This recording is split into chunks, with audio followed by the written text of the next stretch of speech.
Today we're going to talk about risk, or rather making progress with taking risks. Yeah, I think that's what it's called, risks. Making your own luck with taking risks. Maybe I'm not talking as confidently as I have in other videos because the windows are open, there's people about. It doesn't really matter. See, that's taking a risk. I was listening to a podcast last night. Was it last night? Might have been the night before. And Mel Robbins talking to Dr. Tina Seelig and Seelig about risk and making your own luck. And it wasn't a long podcast. It went on for an hour or so. I think the biggest takeaway I had from it was a radar chart on a framework for assessing your comfort across 6 domains. I'll put it on the screen. We have physical risk, social risk, emotional risk, financial risk, intellectual risk, and political risk. I'll go through them now in a minute after I've had my coffee, because I usually have a coffee. Not sponsored. I also got treats or bites. Let me have something to eat. I've got a coffee. Let me open a coffee. I'll probably talk a bit better once I had a coffee. It's a not shake, isn't it? It's a not shake. I normally come out and do these talks with something to eat and a coffee. I've counted before. I've drunk six different brands of coffee now in these videos. Sorry, I'm just playing with this. Gluten-free Mad Butcher.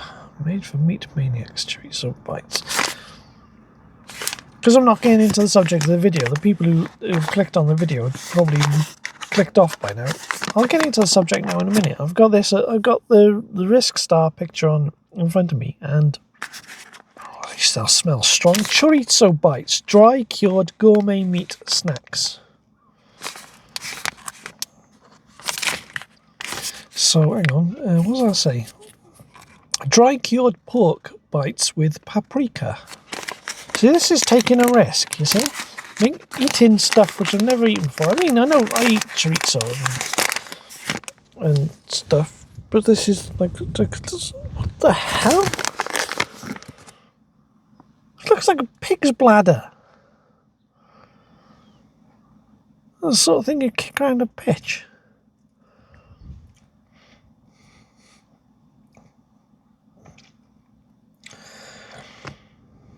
Don't think I want to eat anymore. Now, the sliced chorizo that I have in my wraps, that's different. But I didn't expect them to look like that. I still there's the shape and the texture. Thing is, with all my wonky teeth, I have stuff stuck in my teeth. Yeah, sod that. I got crisps as well, or at least little like knockoff Pringles, Pop-Tastics. I mean, I'm not about eating. I'm not about taking risks. It's taking a risk, like doing this. Flipping open them. Doesn't matter. Right, Risk Star. This Risk Star. Physical risk. There's been a number of times in my life when I've taken a risk, taken a big risk, and I was always in a mindful situation. Like I'll go several times in my life. I've gone through, say, like 2-3 week periods when I've decided that every day I'll try to make a risk, trying to move things forward.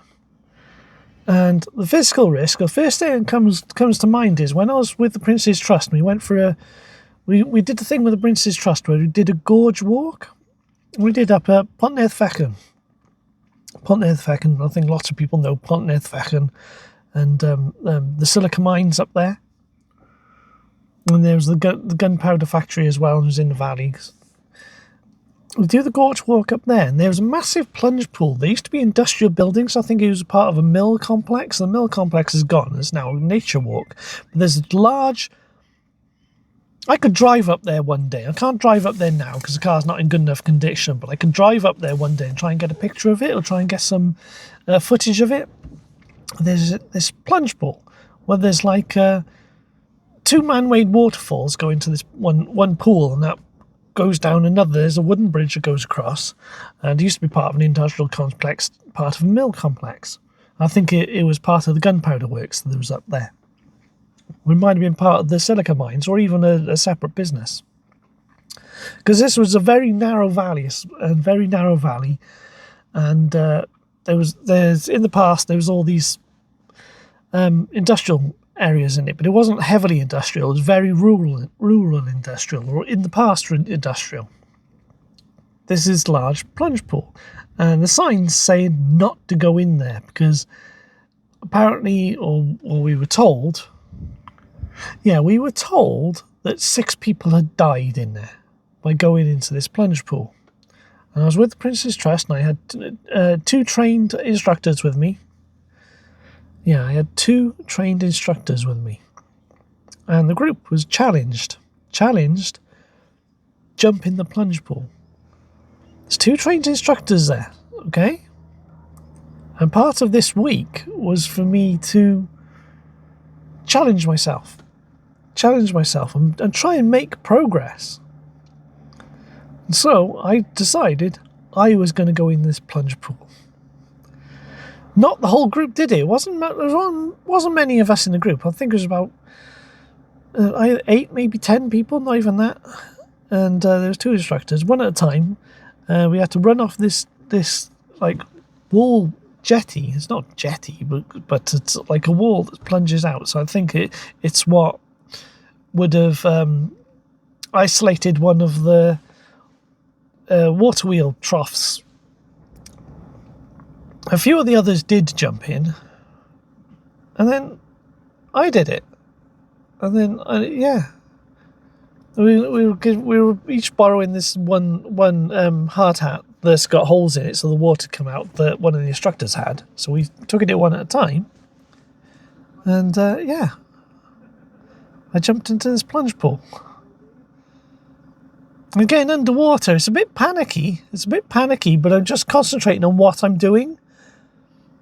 I didn't panic because I'm very susceptible to panics and anxiety, but in that case I wasn't.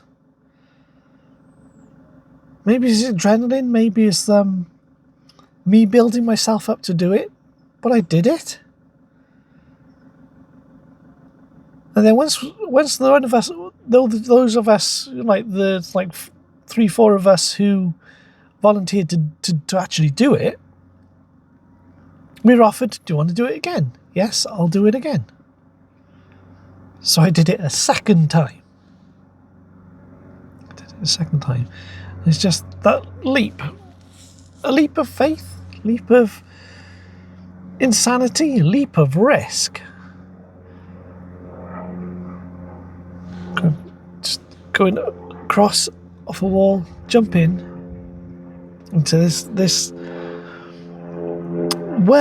whirlpool. This industrial pool. Dangerous. Who knows what sort of stuff is down there. To show I can do it, to show it the others I could do it. Am I showing off to the others? I don't know. I think I'm showing off to myself because I still was ostracized from that group, because this is like any other group I've been in. I was very ostracized. I was always the outsider. And I very much was so in that group. The outsider, the weird one, the stupid one, the slow one, the dumb one. And to get out of the pool, we had to go to the edge, then physically climb on one of the walls, one of the damaged pieces of walls to get out of the pool. I think it was the instructor when I come back the second time. That was good.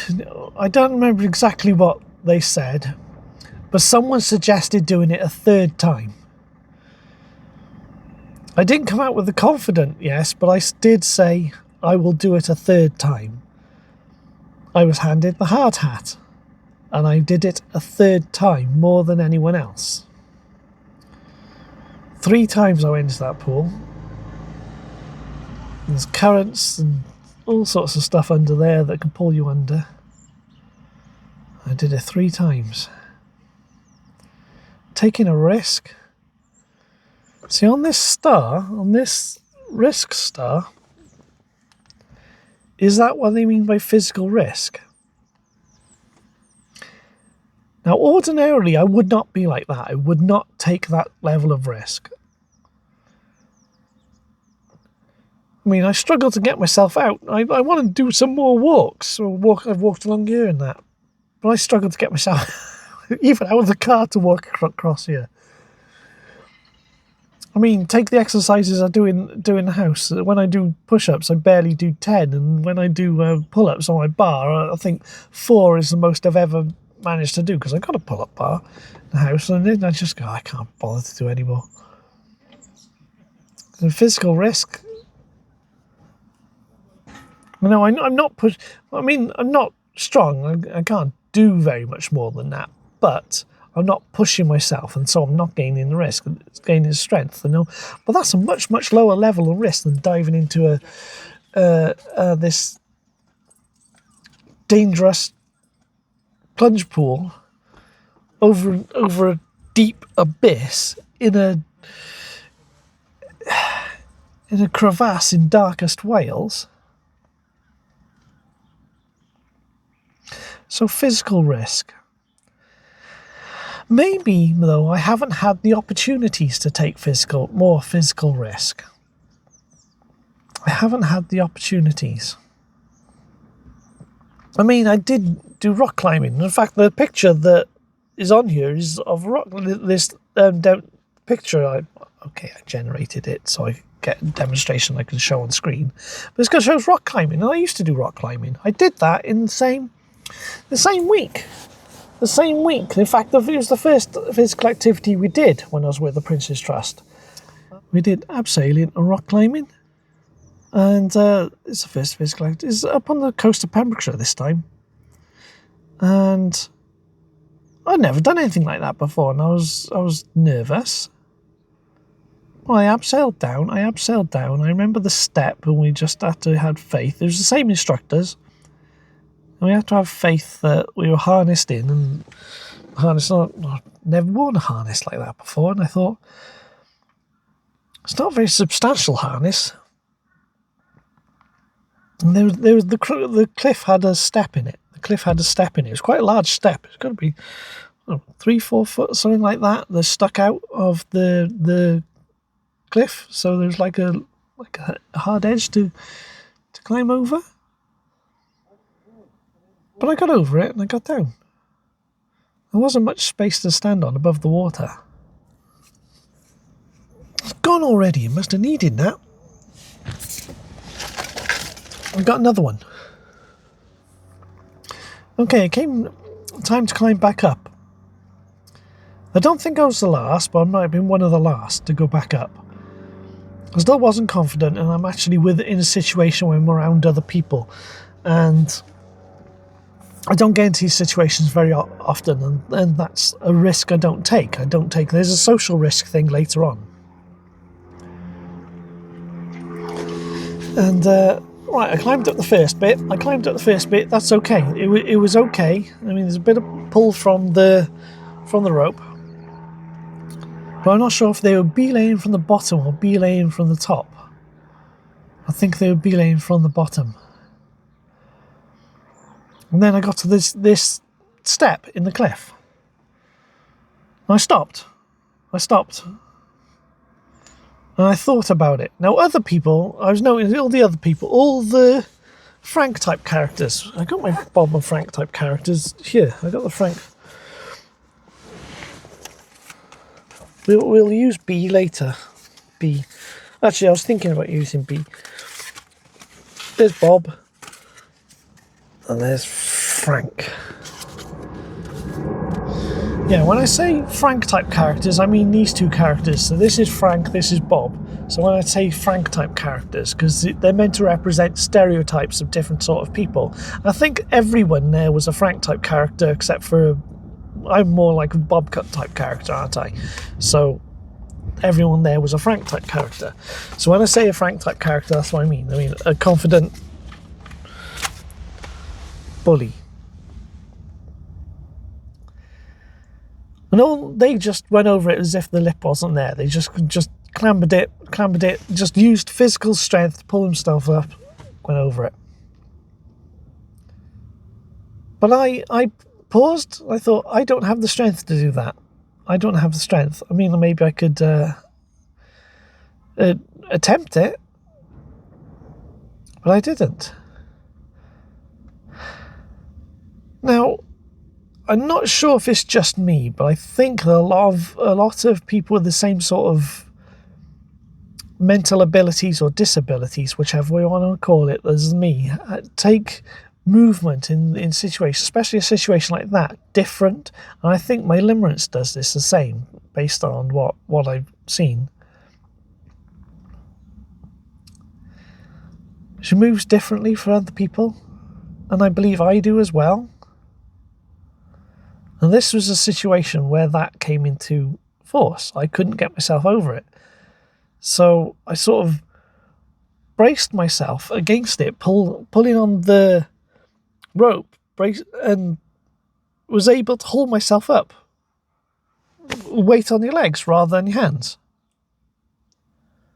And essentially walk and get my knee over and pull myself around, taking my weight on my knees and on my legs rather than my hands to get over this lip on the cliff. But I got over it. But I can remember, I mean, this is 25, 30 years ago now, and I can remember stopping and having to think about it. I had to stop and think about it. There's other people, it didn't exist. This step, they just got straight over it. But I got over it.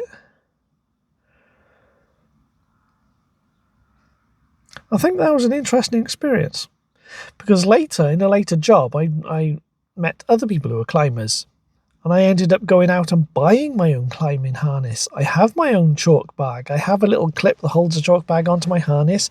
I have a belay device. I never got a rope and slings and stuff like that. I just got my own belay device, and I've actually gone out and gone climbing with other people with my own harness.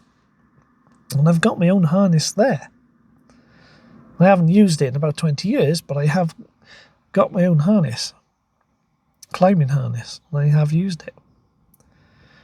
It's orange and black. It's a good colour, because everyone always seems to have boring colours or two like purples and blues, and I got an orange one.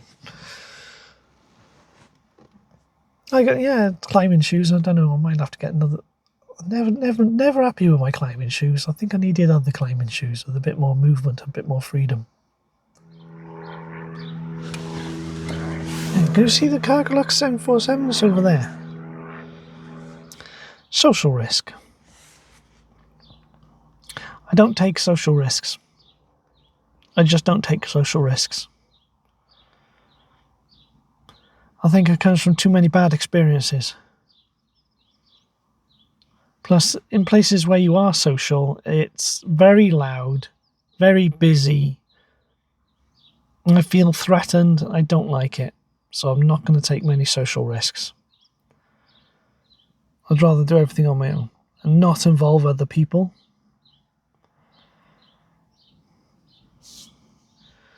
It's not worth the risk. Like I said, there's too many frank people who would cause me a problem. There's too many... But even the women would cause me a problem too. I'd be ostracised, put down, bullied, laughed at.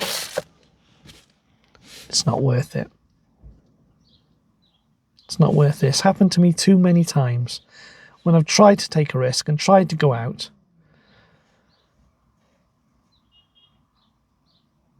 It's not worth it.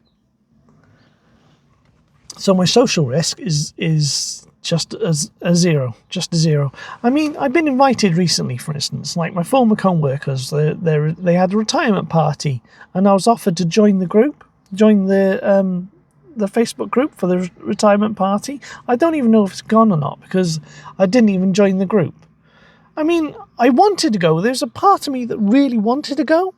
I really wanted to take part. But because I'm no longer working there, and I was kind of the outsider in all the groups. I mean, my last job, though, I was less of an outsider than I have been in any other situation, any group, any activity I've done, any job. And the last job I had, I was less of an outsider and I was more included. I mean, that's why I liked it. I mean, there's a lot of people there that I didn't want to know, but they let me go out and relax and go to other places and not stay in the mess room where it's loud. So it was a good job ultimately. I mean, it wasn't a perfect job, and I wasn't totally happy there. But still, when it came to being invited to this retirement party, don't want to go. It's not because I have any problems with the people who would be there. It's too busy for me. I'm not happy. I'm not comfortable.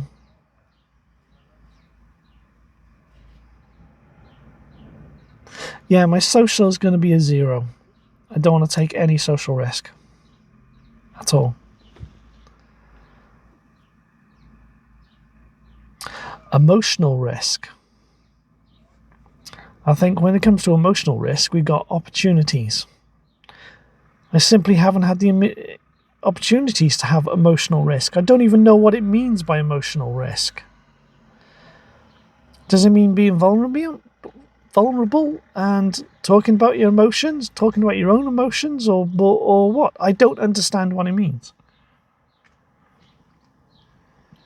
Because I've done that enough in these videos. It's one of the big reasons why I make these videos, so I can be more vulnerable and talk about my emotions and talk about my feelings, because I can't talk about my emotions and feelings with other people.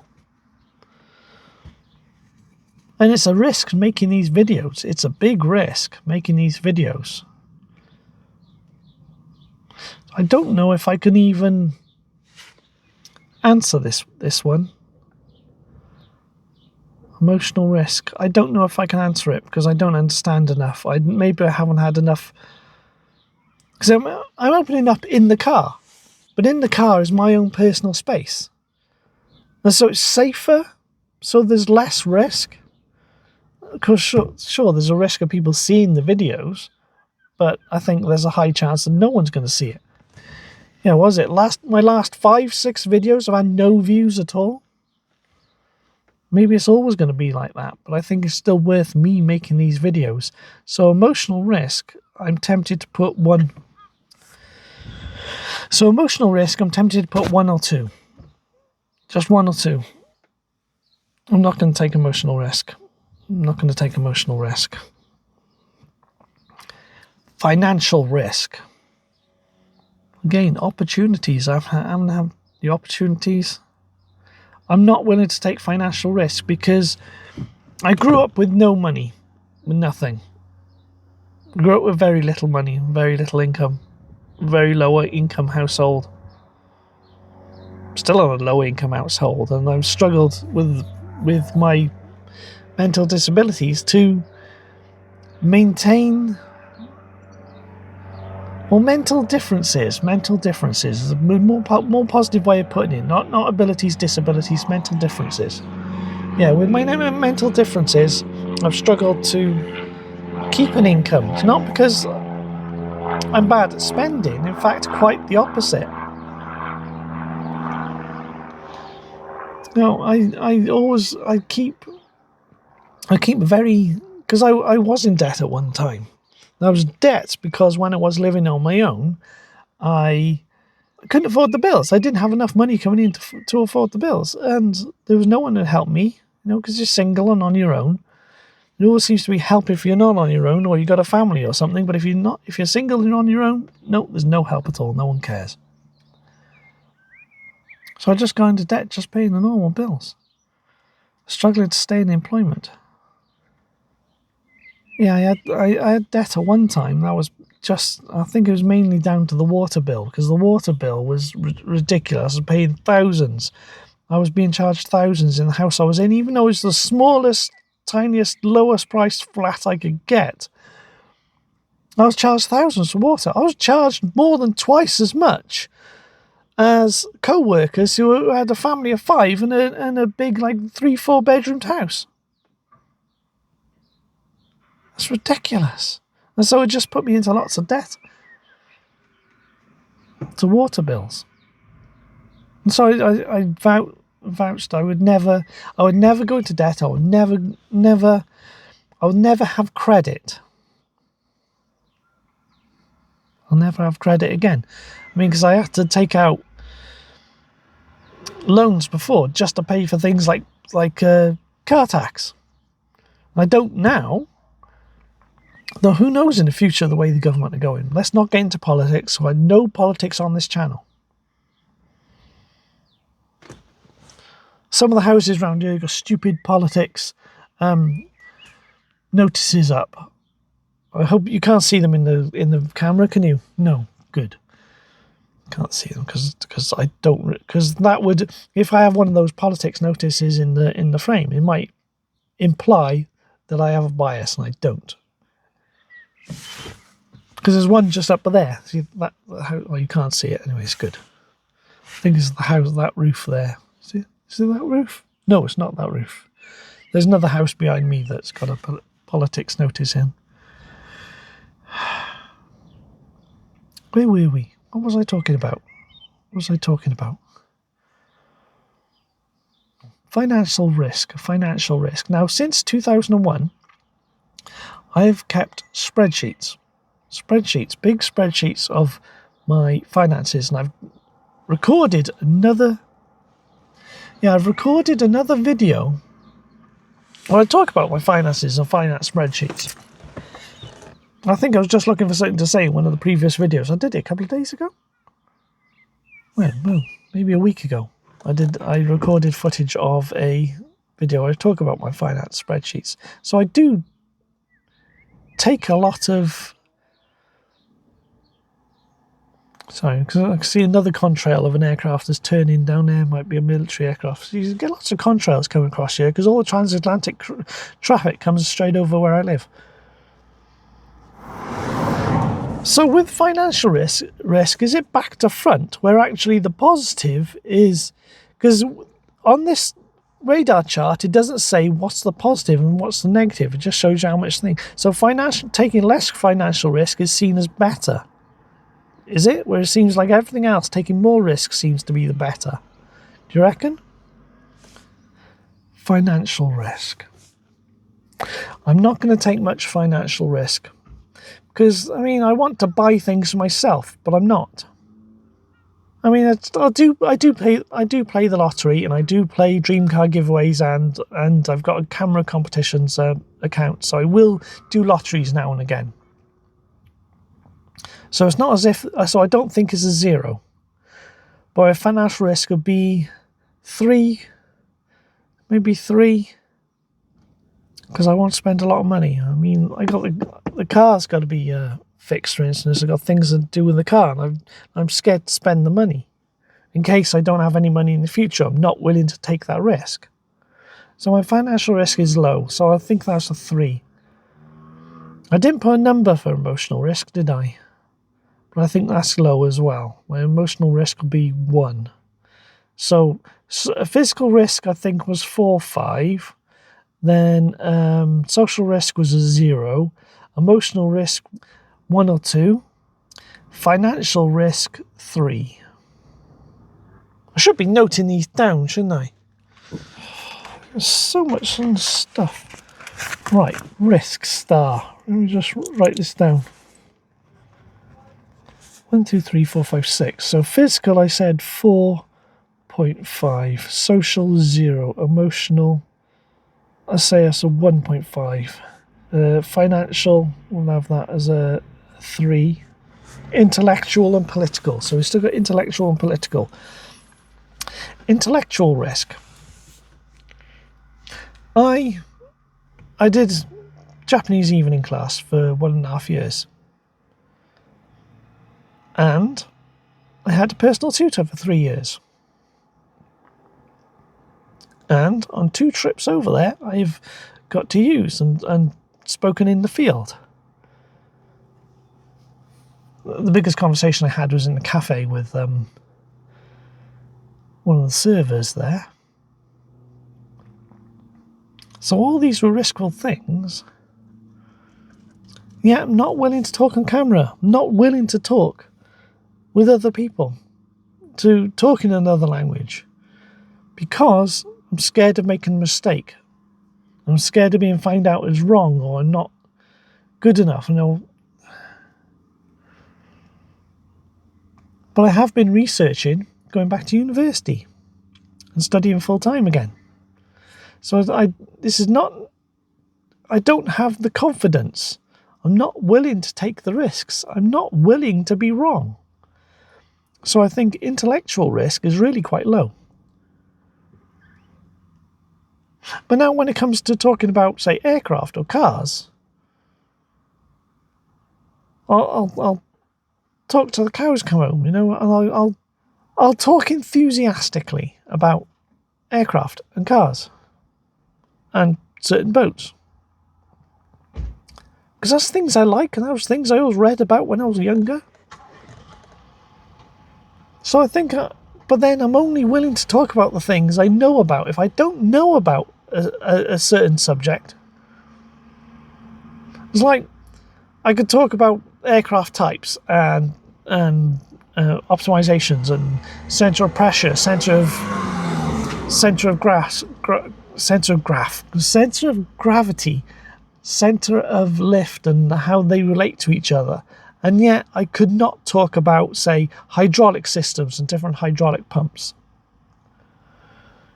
For instance. So that's an area that's not my expertise. So it's still a low risk, because I'm only talking about things that I'm confident I know a lot about. When my language studies, I'm not confident at all. I think it's because I haven't had enough practice with other people. I haven't had enough practice. And most of my studying has been on my own, because I haven't met my personal tutor in 16 years. 16 years this month. 16 years this month. Wow. So my intellectual risk is really quite low. See, I'd only put that as a 1 or a 2. Let's put it as a 2, but I'm not sure about that. Political risk. There's not one political party I like anymore. Everyone has policies that I disagree with and don't like. Every political party. Is this what they mean by political risk, or is political risk something else? Is this to do with, say, employment and negotiations? Because that would depend on the person. Because in my last job, when I always asked to go to whether I could go for a coffee or and just get out of the mess room, and they let me. And it took a bit of risk just to ask that. There's probably other people, though, who were there who wouldn't take that sort of risk to ask whether they could go out and have a coffee. I recently sent an SAR. I'm not 100% happy with what the information I had back, but I did send it. And I did do some negotiations there. So I did take a risk there. I don't think it's high, but it's not 0. I think 3. It'll be another 3 for political risk. So I got 4.5, 0, 1.5, 3, 2, and 3. They're all pretty low. They're all low. They're all low numbers. So this is the thing. I'm not taking the risks. Is this why I don't have much luck? Is because I haven't taken the risks? Again, I haven't taken many opportunities. I haven't put myself into situations where I'll have more opportunities. What was it? The podcast I was listening to talked about luck. And you can get more luck by taking more risks. But then you got a certain level of risk. You can take something that's really risky, do something really risky, do something that's not risky. But everything you do to try and make progress or better yourself means a certain level of risk. Is it just that I'm slightly below the level I need to progress? Because this is what I want. I want to make progress. I want to better myself. So you can do things which are highly risky to the level of dangerous. Like jumping into a plunge pool. A really dangerous plunge pool. But then that risk was lower there because I had instructors with me and I knew that if I got into difficulty, there'd be people there.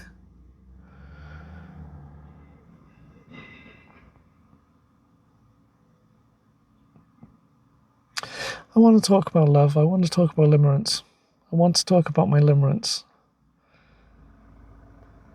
But then I said on the start that emotional was like just being vulnerable.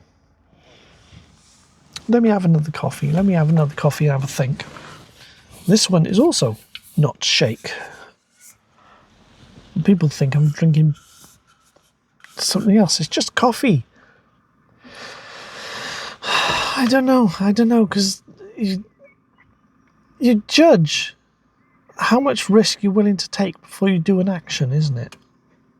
How much willing to take before you do an action. I've been struggling talking with the university, for instance, because I still feel as if something I can't do, something I don't deserve, I'm not good enough, I'm not worthy enough, I'm not from a good enough background. And it's been a risk to contact them and asking about whether I can go there again. Yesterday, when after I heard this podcast, I went to Sitner in Cardiff. Sitner, a couple of months ago, I did a video when I sat in the car. And I talked about cars. It's all cars. It's further down. It's further down in the video lists. And I talked about a time I went to Sitner BMW in Cardiff and talked about seeing a i4, a BMW i4, but a particular i4 that they had. And I got to sit in the car and look around it. And that was really, really dear. And that was really taking a risk. And I think it was not long after I came back off holiday, because when I was on holiday, I challenged myself to take a risk and do something every day. So I was still in the flow of trying that, but eventually it stopped and just I went down and settled down to a lower baseline, risk-taking baseline. But after I heard this podcast yesterday, I went to BMW Sitner yesterday because I've got a project where I want to put gather data, let's just say, so I don't reveal too much about the product. Gather data and people can vote on an IC engined car or an electric car, but the car has to be almost identical. So I chose the BMW i4 M60 and the BMW M440i Grand Coupe, because they use almost identical. It's like the bodies are like 98% identical, and one's got a straight six engine, a straight six petrol engine, and the other is an electric, two motor electric, both four-wheel drive.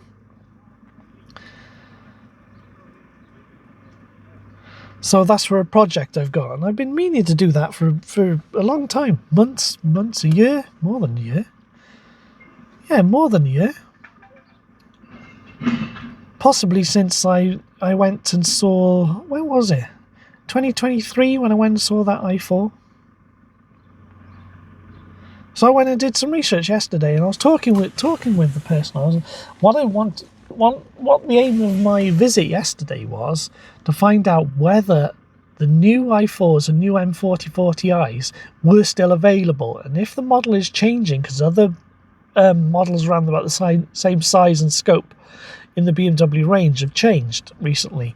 So I thought, are they still available brand new?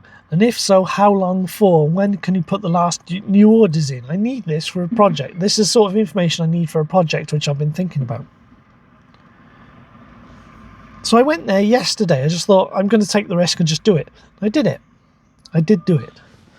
I did do it. I did make a mistake there. Because I mentioned about the colours, the paint colours I was interested in. Saying I'm trying to match it with the car, and quite clearly the Tropicana on the car has got a blue bias, and I always thought it was like a green bias, and so there's a different there. I should have not said that, and that's a mistake I made. That was taking a risk talking about the colours of the cars. Like I said, I was more interested in the green colour and blue colour. We were comparing it to my car colour, and I feel guilty about that mistake. But then it's not. It doesn't matter. That's a risk that. It doesn't matter. It doesn't matter. I don't know if you can see. There's a dog there. Can you see a dog? Dog in the back of the pickup. It's well,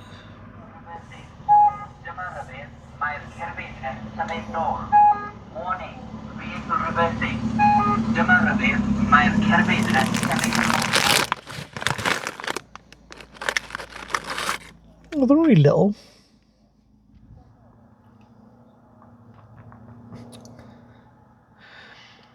Limerence risk. So what do I do about limerence? Well, I could take a major risk and send a friend request on one of these social media platforms. Well, that's taking a risk, because we don't have much of a connection otherwise. Maybe she'll click OK, maybe she'll not click OK. But it's taking a risk. There's also a risk on her part,